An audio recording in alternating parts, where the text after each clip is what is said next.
இப்பொழுதும் இயேசு அழைக்கிறார் பிரார்த்தனை திருவிழாவில் உங்கள் அன்பு சகோதரர் டாக்டர் DGS தினகரன் அவர்கள் வழங்கிய இறை செய்தியின் ஒரு பகுதியினை உங்கள் ஆசீர்வாதத்திற்காக வழங்குகிறோம். 1 தீமோத்தேயு 2:5-6. தேவன் ஒருவரே, தேவனுக்கும் மனுஷருக்கும் மத்தியஸ்தர் ஒருவரே, எல்லாரையும் மீட்கும் பொருளாக தம்மை ஒப்பு கொடுத்த மனுஷனாகிய கிறிஸ்து இயேசு அவரே. இதற்குரிய சாட்சி ஏற்ற காலங்களில் விளங்கி வருகிறது. தேவன் ஒருவரே, தேவனுக்கும் மனுஷருக்கும் மத்தியஸ்தரும் ஒருவரே, எல்லாரையும் மீட்கும் பொருளாக தம்மை ஒப்பு கொடுத்த மனுஷனாகிய கிறிஸ்து இயேசு அவரே. எனக்கு அன்பானவர்களே, இயேசு கிறிஸ்து ஒரு மத்தியஸ்தர். தேவன் எப்படிப்பட்டவர்? காணக்கூடாதவர். ஆனால் இவரோ காணக்கூடியவராக இறங்கி வந்தார். இன்று நமக்கும் காணக்கூடாத இறைவனுக்கும் மத்தியஸ்தராக இருந்து ஒரு பாலமாக, இறைவனை அடையும் ஒரு பாலமாக இருந்து அவர் நம்மை ஆசீர்வதித்து வருகிறார். இந்த உயரிய சத்தியத்தை, ஆழ்ந்த சத்தியத்தை நாம் சற்று தியானிப்போம். எனக்கு அன்பானவர்களே, தேவன் எப்படிப்பட்டவர்? எபிரேயர் 7:26 பாருங்கள். தேவன் பரிசுத்தர், தேவன் மாசில்லாதவர், தேவன் குற்றமற்றவர், பாவிகளுக்கு விலகினவர், பாவிகளுக்கு விலகினவர், உன்னதங்களுக்கு மேலாக உயர்ந்து இருப்பவர். அவரை ஒரு பாவியான மனுஷன் அடைய முடியுமா? ஆபகுக்கு 1:13 சொல்கிறது, அவர் தீமையை சகிக்க மாட்டாத சுத்த கண்ணன் என்று. தீமையை சகிக்க மாட்டாத சுத்த கண்ணன். அவரை எப்படி பாவியான மனிதன் சென்று சந்திக்க முடியும்? நம்மை பற்றி வேதம் என்ன சொல்கிறது?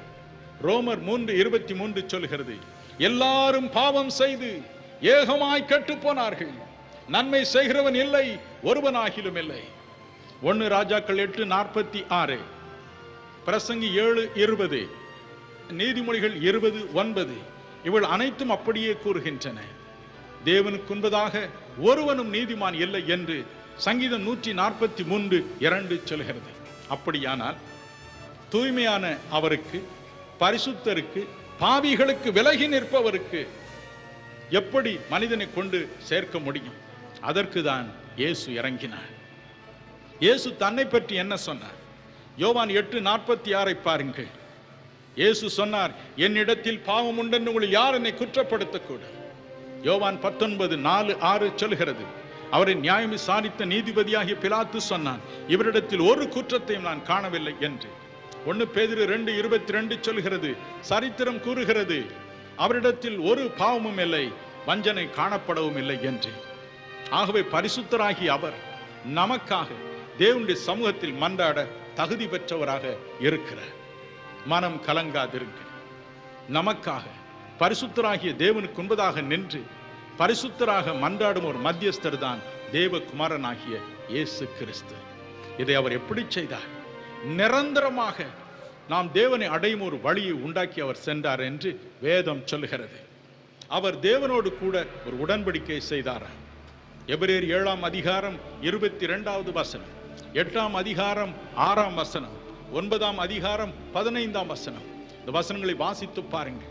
அவர் ஒரு புதிய உடன்படிக்கையின் மத்தியஸ்தராய் இருக்கிறார். என்ன உடன்படிக்கை அது? விளக்குகிறேன், கேளுங்கள். மத்தேயு 26 26, 27, 28 இந்த 3 வசனங்களை வாசித்து பாருங்கள். இந்த 3 வசனங்களும் என்ன சொல்கின்றன? இயேசு கிறிஸ்து தாம் காட்டி கொடுக்கப்பட போகிற அந்த ராத்திரியில் தன் சீடர்களை கூட்டினார். தன் கையில் அப்பத்தை எடுத்தார். உங்களோடு கூட ஒரு உடன்படிக்கை நான் செய்ய போகிறேன். இது உங்களுக்காக நொறுக்கப்படுகிற, பிற்கப்படுகிற என் சரீரம் என்றார். லேவியர் 24 வசனத்தை வாசித்து பாருங்கள். அங்கே தேவனுடைய ஆசரிப்பு கூடாரத்தில் தினமும் அப்பத்தை வைப்பார்களா? அந்த அப்பத்தை தேவன் என்ன சொல்கிறார்? நித்திய உடன்படிக்கையின் அப்பம் என்று சொல்கிறார். தேவனுக்கும் மனிதனுக்கும் ஒரு உடன்படிக்கையாக இந்த அப்பம் இருக்கட்டும் என்று சொல்கிறார். இன்று இயேசு கிறிஸ்து அப்படித்தான் சொல்கிறார். இந்த சரீரம், என் சரீரம் உங்களுக்காக பிற்கப்பட போகிறது, நொறுக்கப்பட போகிறது. அதற்கு அடையாளமாக இந்த அப்பத்தை நான் பிற்கிறேன் என்று சொன்னார். மட்டுமல்ல, திராட்சை ரசத்தை கையில் எடுத்தார். சீடர்களை பார்த்து சொன்னார், உங்களுக்காக சிந்தப்படுகிற என் ரத்தம் பாவ மன்னிப்புக்காக, புதிய உடன்படிக்கையாக நான் சிந்தும் என்னுடைய ரத்தம் என்று சொன்னார். எனக்கு அன்பானவர்களே, அப்படியே சிலுவையில் அவருடைய சரீரத்தை நொறுக்க கொடுத்தார். அவருடைய சரீரத்தின் கடைசி சொட்டு ரத்தம் வெளியே வரும்படிக்கு அவர் வேதனை அனுபவித்தார்.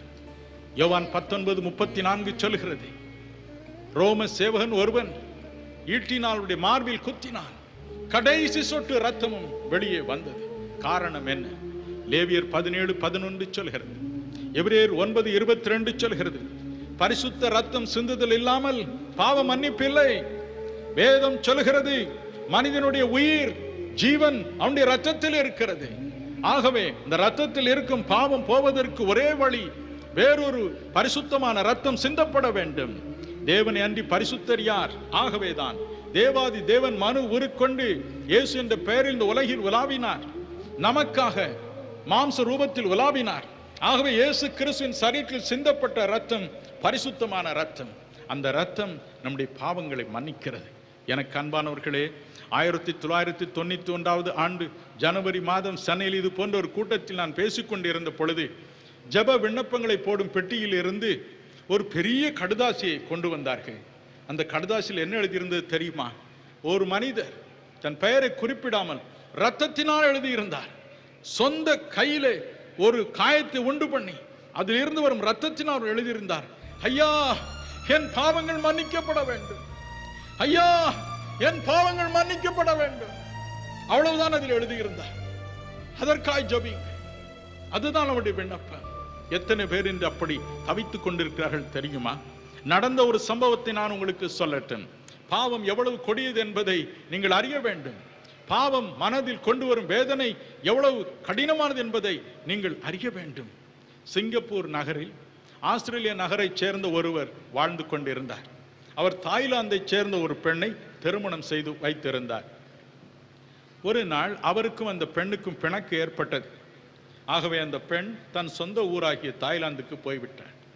இவர் மட்டும் தனியே அந்த பெரிய வீட்டில் வாழ்ந்து வந்தார். பல வருடங்கள் வாழ்ந்தார். ஒரு தடவை அவர் ஆஸ்திரேலியாவுக்கு சென்றிருந்த பொழுது திடீரென்று அவருக்கு மாரடைப்பு வந்தது. உயிர் போகும் நிலை வந்த பொழுது வெகு தூரத்தில் இருந்த தன்னுடைய மகனை டெலிபோனில் அழைத்தார். என்ன சொன்னார் தெரியுமா? என் அன்பு மகனே, உன் தாய் என்னோடு பிணக்கிட்டு தாய்லாந்திற்கு திரும்பி செல்லவில்லை. நான் அவளை கொன்றேன். அவளுடைய உடலை மிக அழகாக பிளாஸ்டிக் பேப்பரில் சுற்றி ரத்தம் வெளியே வராதபடிக்கு, துர்நாற்றம் வெளியே வராதபடிக்கு ஒரு ட்ரங்க் பெட்டியில் போட்டு அடைத்து வைத்திருக்கிறேன். இந்த ட்ரங்க் பெட்டி மேல் மெத்தைக்கு போகும் படியின் கீழே இருக்கிறது. அப்பா, என் மனசாட்சி என்னை கொல்லுகிறது. தயவு செய்து போலீசாரை அழைத்து அந்த பெட்டியை கொடுத்து விடு. நான் தான் இந்த கொலையை செய்தேன் என்று சொல்லிவிடு. நான் தான் அவளை கொன்றேன். நான் தான் இத்தனை வருடங்களாக அதை மறைத்து வைத்தேன். பாவ உணர்ச்சி மனிதனை கொல்லுகிறது. நான் இந்த பாவத்திற்கு தப்பி எங்கு ஓடுவேன் என்று மனிதன் புலம்பி நிற்கிறான். ஆகவேதான் தேவகுமாரனாகி இயேசு சொன்னார், இப்படிப்பட்ட உள்ளத்தை உடைய ஒரு மனிதன் சொந்த மனைவியை கொன்று மாடி படியின் கீழ் மறைத்து வைத்து வாழும் ஒரு மனிதன் எப்படி தேவனை கண்டுபிடிக்க முடியும்? ஆகவே அவனுக்காக நான் சாகட்டும், அவனுக்காக என் உடல் நொறுக்கப்படட்டும், என்னை சிலுவையில் அடிக்கட்டும், வாரினால் அடிக்கட்டும், என் தலையில் முள்முடி சூடி நன்றாக என்னை நைய புடைக்கட்டும், பரவாயில்லை. என் மக்கள் பாவ மன்னிப்பு பெறட்டும். செய்யாத குற்றத்திற்காக அல்ல, செய்த குற்றங்களுக்காக அவர்கள் படும் பாடுகளை நான் அனுபவிக்கட்டும். வேதம் சொல்கிறது, ஏசாயா 53:5, நம்முடைய மீறுதல் நிமித்தம் அவர் காயப்பட்டார், நம்முடைய அக்கிரமங்கள் நிமித்தம் அவர் நொறுக்கப்பட்டார். தன்னுடைய சொந்த கையினால் அந்த அப்பத்தை எடுத்தார், அதை பெற்றார், உங்களுக்காக நொறுக்கப்படுகிற என்னுடைய சரீரம் என்று சொன்னார். எனக்கு அன்பானவர்களே, என்று பாவம் உள்ளத்தை வாட்டிக்கொண்டு இருக்கலாம். இப்படி செய்து விட்டேனே, என் மனைவியை கழுத்தை நெரித்து கொண்டு விட்டேனே, அல்லது இந்த மனிதனை அடித்து கொண்டு விட்டேனே, உலகம் அதை அறியவில்லை, ஆனால் என் மனசாட்சி என்னை குத்துகிறது என்று கவலைப்படும் என் நண்பனே, நீ அடைய வேண்டிய தண்டனையை, வேதனையை, நீ சிறைச்சாலையில் சென்று அனுபவிக்க வேண்டிய சஞ்சலத்தை தேவகுமாரனாகிய இயேசுவின் மத்தியஸ்தர் உனக்காய் அனுபவித்தார். உனக்காய் அனுபவித்தார். நீ இன்று பாவ மன்னிப்பை பெறலாம். தேவகுமாரனே, நீர் எனக்காக பாடுபட்டதற்காய், எனக்காய் உயிரை கொடுத்ததற்காய், உம்முடைய ரத்தத்தை சிந்தினதற்காய், உம்முடைய சரீரத்தை நொறுக்க கொடுத்ததற்காய் நன்றி நன்றி என்று நீ கதறுவாயானால் இன்று இரவு அவர் உங்கள் பாவங்களை மன்னிப்பார். இயேசு கிறிஸ்துவின் ரத்தம் உங்களை கழுவி சுத்திகரிக்கும். இயேசு கிறிஸ்துவின் ரத்தம் உங்கள் பாவங்களை கழுவி சுத்திகரிக்கும் என்று 1 யோவான் 1:7 சொல்கிறது. கவலைப்படாதிருங்கள். என்று தேவனுடைய சமூகத்தில் எந்த பாவியும் போகலாம், எந்த பாவியும் போகலாம். எவ்வளவு அக்கிரமம் செய்திருந்தாலும் தேவகுமாரனாகிய இயேசுவை, எனக்காக நீர் பட்ட பாடுகளை நினைத்தருளும், எனக்காக தேவனிடம் பரிந்து பேசியருளும் என்று சொல்லும் பொழுது அவர் பரிந்து பேசுவார். தேவனுடைய குறைகளை மன்னிப்பார். நமக்கு ஒரு புது வாழ்வை நிச்சயமாக அருளை செய்வார். இயேசு கிறிஸ்து தாம் அப்பத்தை பிட்டு கொடுக்கும் அந்த காட்சியை பக்தன் ஒருவன் இப்படி பாடினான் பாருங்கள். மிக மிக பழைய ஒரு பாடல். நாம் சேர்ந்து பாடுவோமா? உள்ளத்தை ஒருக்கும் ஒரு பாடல். இதுவென் சரீரம், இதுவென் ரத்தம், இதுவென் சரீரம், இதுவென் ரத்தம், என்னை நினைந்திடும்படி அருந்துமென்றாரே, என்னை நினைந்திடும்படி அருந்தும் என்றாரே, அதிசய அன்பரின் நேசம் ஆர் சொல்லலாகும், பிரிந்திடும் வேளை நெருங்கினதாலே, பிரிந்திடும் வேளை நெருங்கினதாலே, வருந்தின சீஷர்க்காய் மருகி நின்றாரே, வருந்தின சீஷர்க்காய் மருகி நின்றாரே, அதிசய அன்பரின் நேசம் ஆர் சொல்லலாகும். நமக்காய் ரத்தத்தை அவர் சிந்தினார். இன்று இரவு சரீர பாடுகளினால் சஞ்சலம் அடைந்திருக்கிறீர்களா? நோய்கள் சரீரங்களை வாட்டி வதைக்கின்றதா? கடன் தொல்லை, இழப்பு உள்ளத்தை நொறுக்கிக் கொண்டு இருக்கிறதா? உங்களுக்கும் தேவனுக்கும் நடுவில் ஒரு மத்தியஸ்தர் உண்டு. உங்களுக்காக அவர் அழுது புலம்புவார். உங்களுக்காக அவர் அழுது புலம்புவார். உங்கள் கண்ணீரை துடைப்பார். அற்புதங்கள் மீது அற்புதங்களை செய்வார். உங்கள் இருதயம் கலங்காதிருப்பதாக.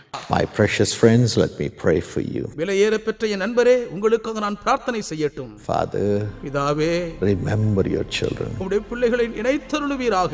Let your grace abound in their lives. உம்முடைய கிருபை இவர்கள் வாழ்வில் பெருகுவதாக. Father, let every fits-making demon leave them right now. பிதாவே, வலிப்பு நோயை கொண்டு வரும் எல்லா பிசாசுகளும் இப்பொழுது இயேசுவின் நாமத்தில் விலகி ஓடி போவதாக. Touch them. இவர்களை தொட்டருளும். Heal them. இவர்களை குணமாக்கும். Deliver them. இவர்களை விடுவியும். Let the sicknesses go. நோய்கள் விலகி போவதாக. Let every sickness which has bound them leave them right now. இவர்களை கட்டி வைத்திருக்கும் சகல நோய்களும் இப்பொழுது இவர்களை விட்டு விலகி ஓடுவதாக. Some have sicknesses in their birth itself.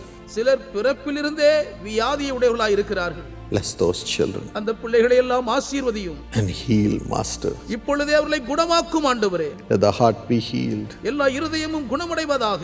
Let the urinary problem be healed. சிறுநீர் சம்பந்தப்பட்ட பிரச்சனைகள் குணமடைவதாக. Let the kidneys be healed. சிறுநீரகங்கள் குணமாவதாக. In Jesus' name. இயேசுவின் நாமத்திலே Touch the children, Lord. பிள்ளைகளை தொட்டருளும் ஆண்டவரே. Let them never be sick again. இனி இவர்கள் ஒருபோதும் திரும்ப நோய் பிடிக்க கூடாது. Let them have perfect breathing. Let their asthma be अगर healed. इन्हें சீரான சுவாசம் உடையவர்களாய் இருக்கும்படி எல்லா ஆஸ்துமாவும் இப்பொழுது குணமடைவதாக. Bronchitis and sinus be healed. நெஞ்சு சளியும் பீனிசமும் இப்பொழுது குணமடைவதாக. TB be healed. எல்லா க்ஷயரோகமும் இப்பொழுது குணமடைவதாக. Do a miracle, Lord, and heal your people. ஒரு அற்புதத்தை செய்து உம்முடைய ஜனங்களை குணமாக்கும் ஆண்டவரே. Father, heal the skin diseases, Lord. பிதாவே, சரும நோய்களை எல்லாம் தோல் நோய்களை எல்லாம் குணமாக்குவீராக. Let them be healed and be free, Lord. அவர்கள் குணமடைந்து விடுதலையாவார்களாக. Let every sickness and disease come out of their body. சகல நோய்களும் வியாதிகளும் இவர்கள் சரீரங்களை விட்டு வெளியேறுவதாக. Every boil, tumor and cancer be healed. எல்லா கொப்புளங்கள் கட்டிகள் எல்லா புற்றுநோய்களும் குணமடைவதாக. BP and sugar disease be healed. இரத்த அழுத்தங்களும் சர்க்கரை நோயும் குணமடைவதாக. Let them be free of every pain. எல்லா வலி வேதனைகளிலிருந்து நீங்களாகி விடுவிக்கப்படுவார்களாக. Let the kidneys be healed. சிறுநீரகங்கள் குணமாவதாக. Fits be healed. எல்லா வலிப்பு நோய்களும் சுகமடைவதாக. Let the thyroid be healed. Thyroid நோய் குணமடைவதாக. Let the headaches be healed. தலைவலி நீங்கி சுகமடைவார்களாக. Let the problem of stones be healed. கல்லுகளை குறித்த பிரச்சனைகள் நீங்கி குணமடைவார்களாக. Let the weakness in the legs and in the limbs be healed. கால்களிலே மூட்டுகளிலே இருக்கிற பலவீனம் நீங்கி சுகமடைவார்களாக. Let the memory power come back. நினைவாற்றலின் ஞாபக சக்தி திரும்பி வருவதாக. Let their eyes open now. இப்பொழுதே கண் பார்வை திரும்ப கிடைப்பதாக. Let their children speak normally. இவருடைய பிள்ளைகள் இயல்பாக பேசுவார்களாக. Let them have a successful future. வெற்றியுள்ள எதிர்காலத்தை பெற்றுக்கொள்வார்களாக. Thank you for blessing them, Lord. அவர்களை ஆசீர்வதிக்கிறபடியால் உமக்கு நன்றி ஆண்டவரே. Thank you. உமக்கு நன்றி அப்பா. In Jesus' name. இயேசுவின் நாமத்தில் வேண்டுகிறோம் பிதாவே. Amen. Amen. God bless you. கர்த்தர் உங்களை ஆசீர்வதிப்பாராக.